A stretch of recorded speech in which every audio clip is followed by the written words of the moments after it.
Hello. I assume that you are new to the neighborhood.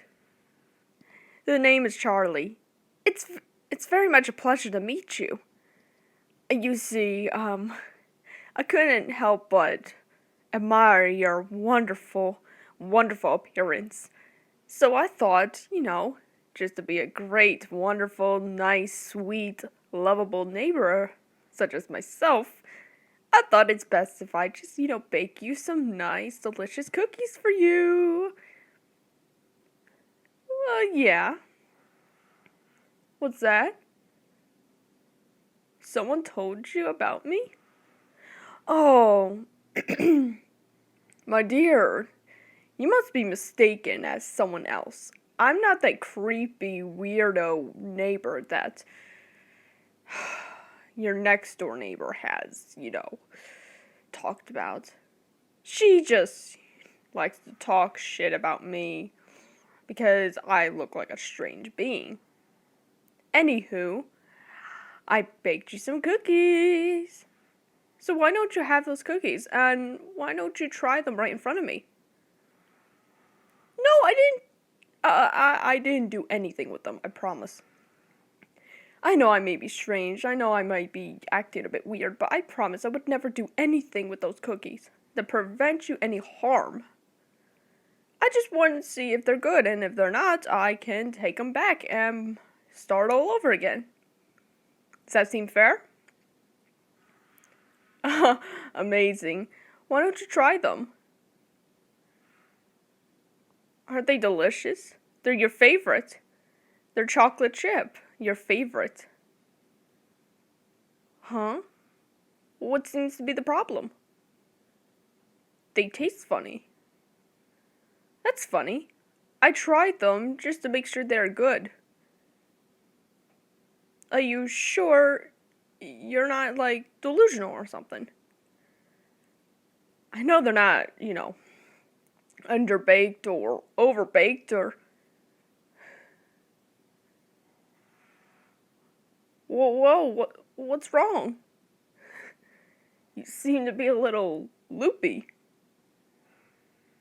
No, I didn't do anything with those cookies,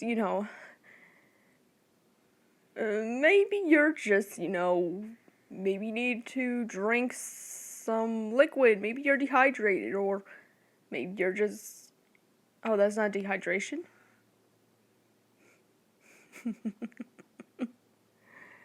Oh, you're feeling a little sleepy, huh?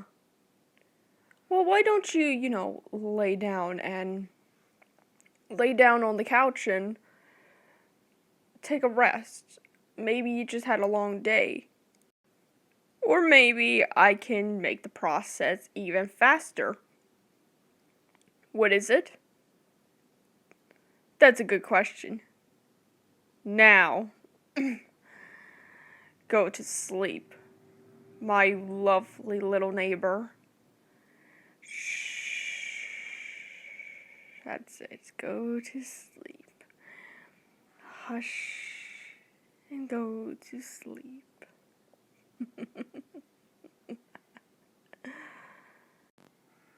Oh, this is so exciting. I never thought my plan would absolutely work. I wonder how's my victim doing. Oh, you're finally awake. I'm glad you're awake. I thought you were gonna fall asleep for the rest of your life. Where are you? Oh, you're in my basement. Well, and you're also restrained to the chair. Don't struggle. I know that you want to get out so badly and you're scared. I get it.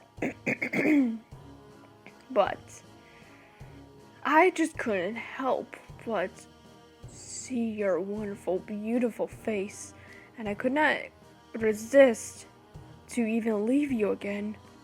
So, I thought the best solution for me to see your face every single day without me coming over to your place, I thought I'd just bring you here to my place. And yes, I am the strange neighbor that your next door neighbor. What's her name again? Is there her name Zara? Yeah. I am the strange neighbor, and yes, I am the person who actually killed one of my recent victims. Well, you see, I had a huge crush on my next door neighbor. I couldn't help. She was so incredibly beautiful, and I couldn't help but look at her. Yes, I would have the courage and ask her out, but I'm afraid she would say no. So I decided to do the same thing like I did to you. Baked some cookies, spiked it with a bit of drugs, a sleeping aid, get her all nice and snoozy woozy, and after she was knocked out, I brought her here. Just like I brought you here. You are actually sitting on the same chair that my recent victim was in. And you could tell about a bit of blood stains on the chair. Don't you scream. Don't you fucking scream. Listen here. Do you know what happened to my recent victim?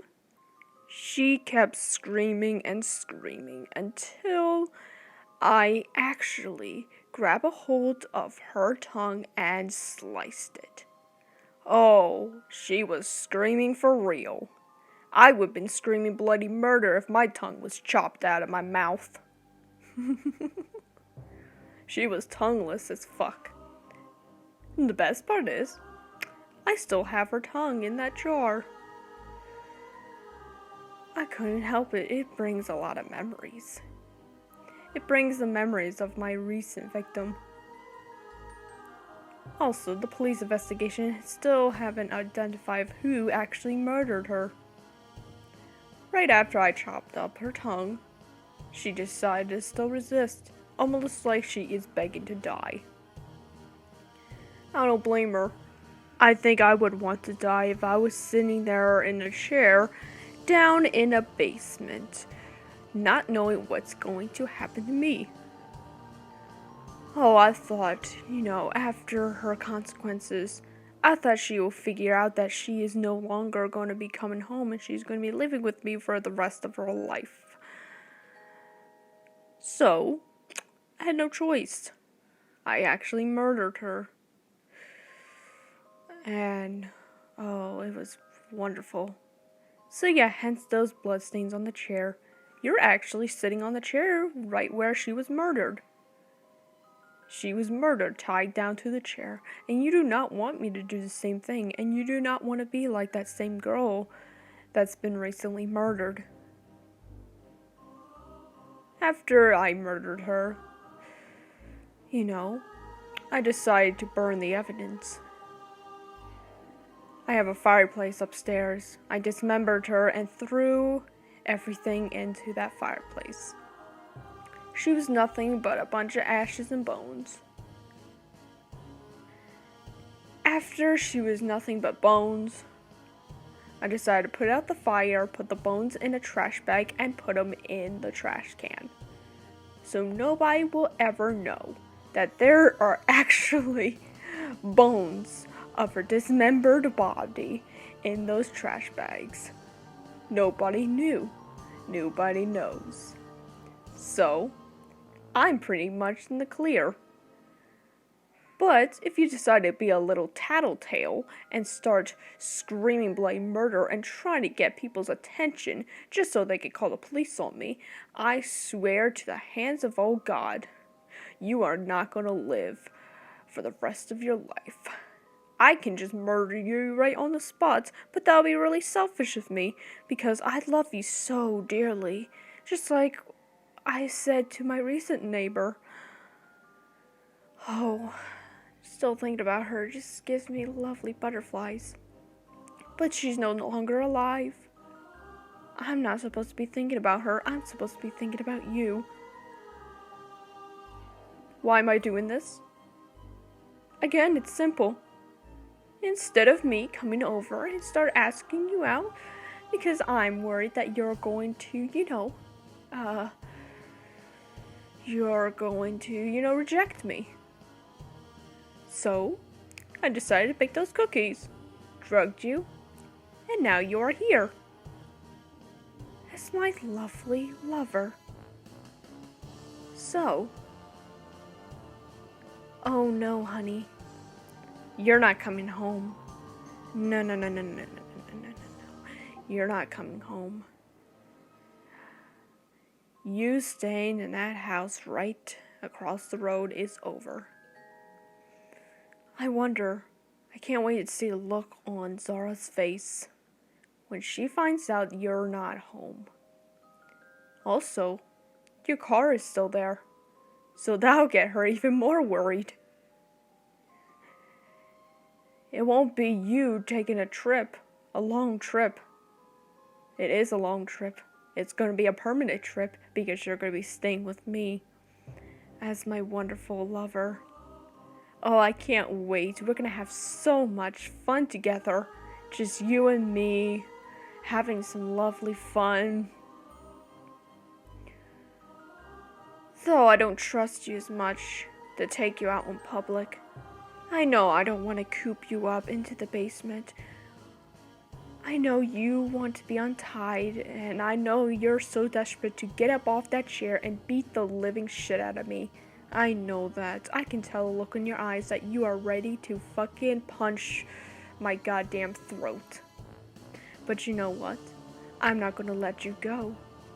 So, if you're gonna have to go to the bathroom, you're gonna have to, ask me, and I'll probably get you a bucket. Or, you're gonna have to piss yourself. It's that simple, because I don't trust you. I'm not going to untie you until I trust you enough that you're not going to either escape or try to even kill me. Also, if you'd be a good little pet, I could take you out in public. But I'm going to make a lot of rules when we go out in public. That you're not going to create so much attention to pretend you're the oh-so-kidnapped victim just so people can be so suspicious of me and probably call the cops on me and then have me behind bars and get my probably ass rammed by one of the other inmates. You don't want that to happen, don't you? Because if you do that, I swear to the hands of old Jesus.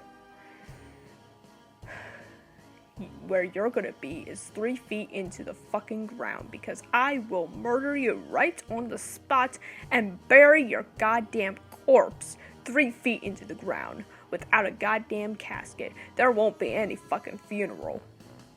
You're gonna be buried right on the spot and have the little maggots eat you up. So, it's gonna take a while for me to trust you. I'm not gonna untie you. And I'm not going to let you go. You're staying with me. You're mine. Oh, don't cry. Don't cry, little baby. It's okay. It's alright. It'll take a while for you to get used to me, I know. It's okay. Although... your tears are so delicious. Oh, how your tears are so tender and salty. Oh, it's lovely. It makes me want to just drink up your tears like a lovely beverage. Oh, I would love to gather up all your tears and cherish them. I could start a museum of you. I can start a lovely museum of your tears, of your sweat, of your blood, of your scent, of your favorite food. Maybe I can cherish the food that you took a bite. I can start a lovely museum for myself, just for you, to know how much I love you. We're gonna have so much fun. aren't we?